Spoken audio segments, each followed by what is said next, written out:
Part second, we will discuss about objective of extension. So the first point is to assist people to discover and analyze their problem and identify their felt needs.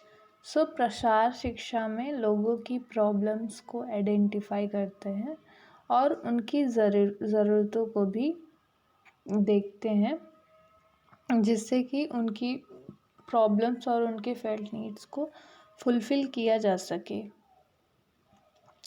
To develop leadership among people and help them in organising group to solve their problem. तो जो उनके अंदर leadership quality लाना, जिससे कि वो group को organise कर सकें और अपनी प्रॉब्लम्स को सॉल्व कर सकें. So to disseminate research information of economic practical information in a way would be work and और उनके जो informations हैं उस पर उसको लोगों में प्रैक्टिकली समझाएं और जिससे कि वो उस वर्क को अंडरस्टैंड कर सके और उस पर काम कर सके. To assist people in mobilising and utilising, जो भी उनका जो रिसोर्सेज है वो सही से उसे इस्तेमाल कर सकें सही चीज़ पर, और अगर उन्हें कोई चीज़ चाहिए हो जिससे कि वो आउटसाइड मतलब बाहर से भी मंगा सके, अगर उन्हें किसी ऐसी चीज़ की किसी ऐसे रिसोर्स की नीड हो तो. To collect and transmit feedback information for solving management, और लास्ट में वो फीडबैक दे जिससे कि उन्हें एक पॉजिटिव फीडबैक मिले तो उनकी प्रॉब्लम सॉल्व की जा सके. सो आता है हमारा एक्सटेंशन एजुकेशनल प्रोसेस. तो इसमें बेसिकली हमारा 5 स्टेप होता है. तो पहला स्टेप होता है हमारा कि हम पहले में सिचुएशन को एनालाइज करते हैं. दूसरे में हमारा ऑब्जेक्टिव एंड सोल्यूशन होता है. तीसरे में हमारा होता है टीचिंग होता है. चौथे में हमारा इवैल्यूएशन और पांचवें में हमारे रिकंसिडरेशन प्रॉब्लम. तो पहले में ये होता है फर्स्ट स्टेप, यहाँ बोल रहा है the first step consist of collection of fact and analysis of the situation. तो यहाँ पे क्या होता है कि हम सबसे पहले सिचुएशन को एनालिसिस करते हैं कि जहाँ पर भी एक्टिविटी ऑर्गेनाइज करानी होती है तो वो हम सारा लोकेशन वगैरह चेक करते हैं जिससे कि एक्टिविटी इस्टेब्लिश की जा सके और उसे अच्छे से ऑर्गेनाइज की जा सके. तो हमारा आ जाता है फिर हमारा आता है सेकंड स्टेप आता है हमारा आता है हमारा ऑब्जेक्टिव एंड सॉल्यूशन. तो फिर इसमें हम अपनी ऑब्जेक्टिव बताते हैं कि हमें क्या करना है और हमारा एम कैसे कंप्लीट होगा. तो इसमें हम ये सारी चीज़ें बताते हैं ऑब्जेक्टिव्स में. हमारा थर्ड स्टेप हो जाता है कि इसमें फिर हम एक प्रॉपर टीचिंग को अप्लाई करना होता है. मतलब कि हमारे जो भी हमने प्लानिंग की होती है अब उसको हम अप्लाई करने का बारी आता है तो वो चीज़ें हमारी थर्ड में हो जाती है, थर्ड स्टेप में टीचिंग में होती है. फोर्थ स्टेप में हम इवेलुएट करते हैं, मतलब कि इवेलुएशन करते हैं कि हमारा एम सक्सेसफुल हुआ है या कितना फेल हुआ है.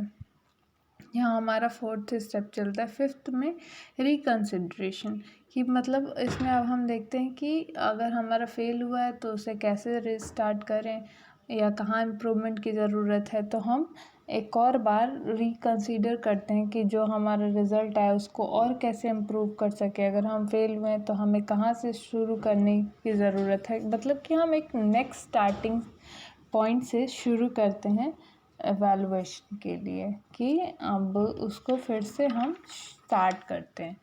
तो ये हो जाता है हमारा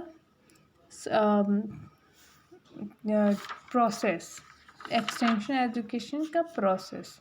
so now stages of extension education in India. तो ये चीज़ें हम इसको हाफ पार्ट्स में पढ़ेंगे. पार्ट सेकेंड में तो ये मैं पढ़ दे रही हूँ. फिर हमारा जो प्री इंडिपेंडेंस स्टेजेस में पहला हमारा प्री इंडिपेंडेंस आएगा जिसमें हम देखते हैं कि कौन कौन से प्रोग्राम्स आए थे.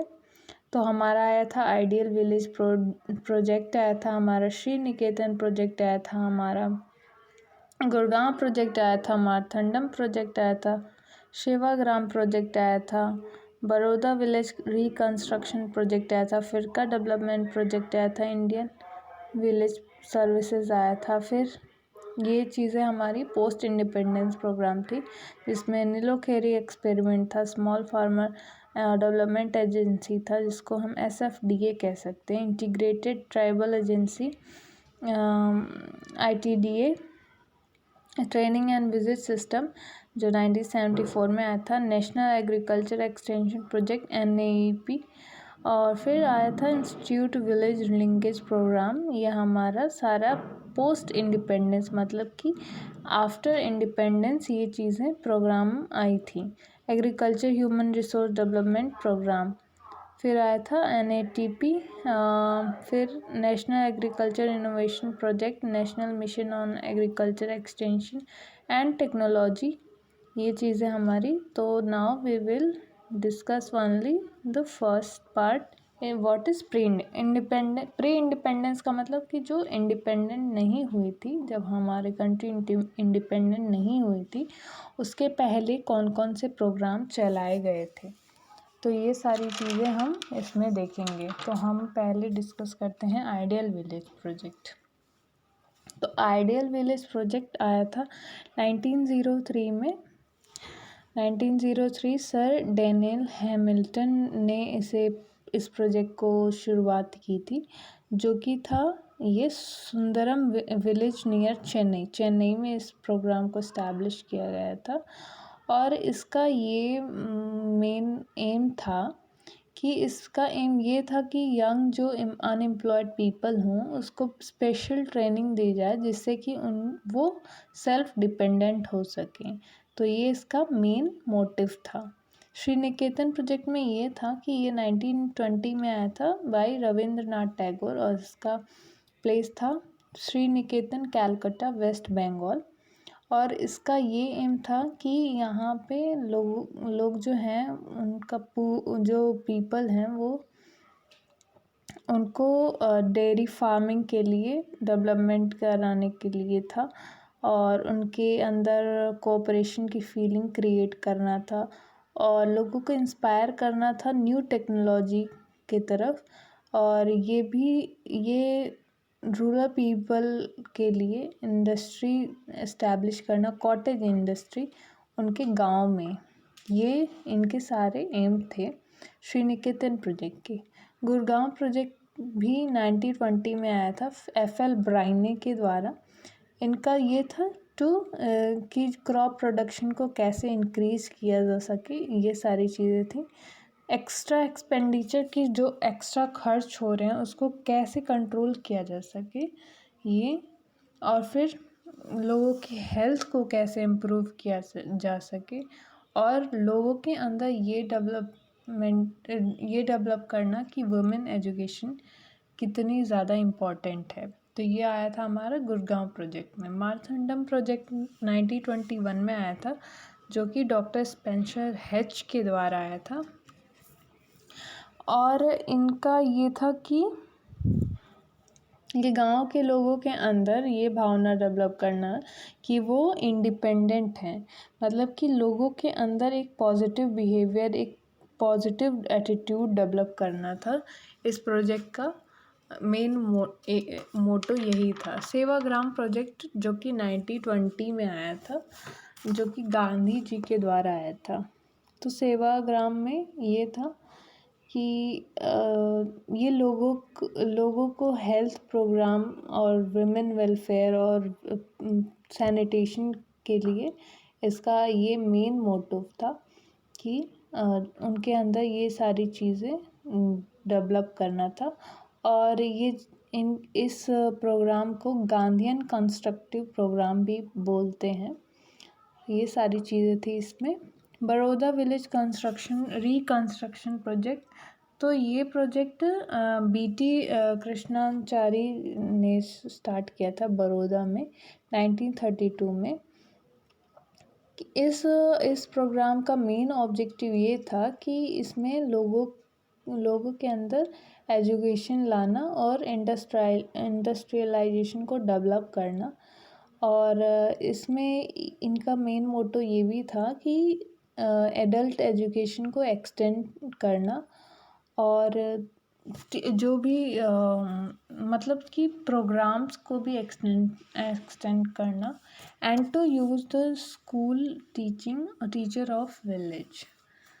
सो ये सारी चीज़ें थी इनमें।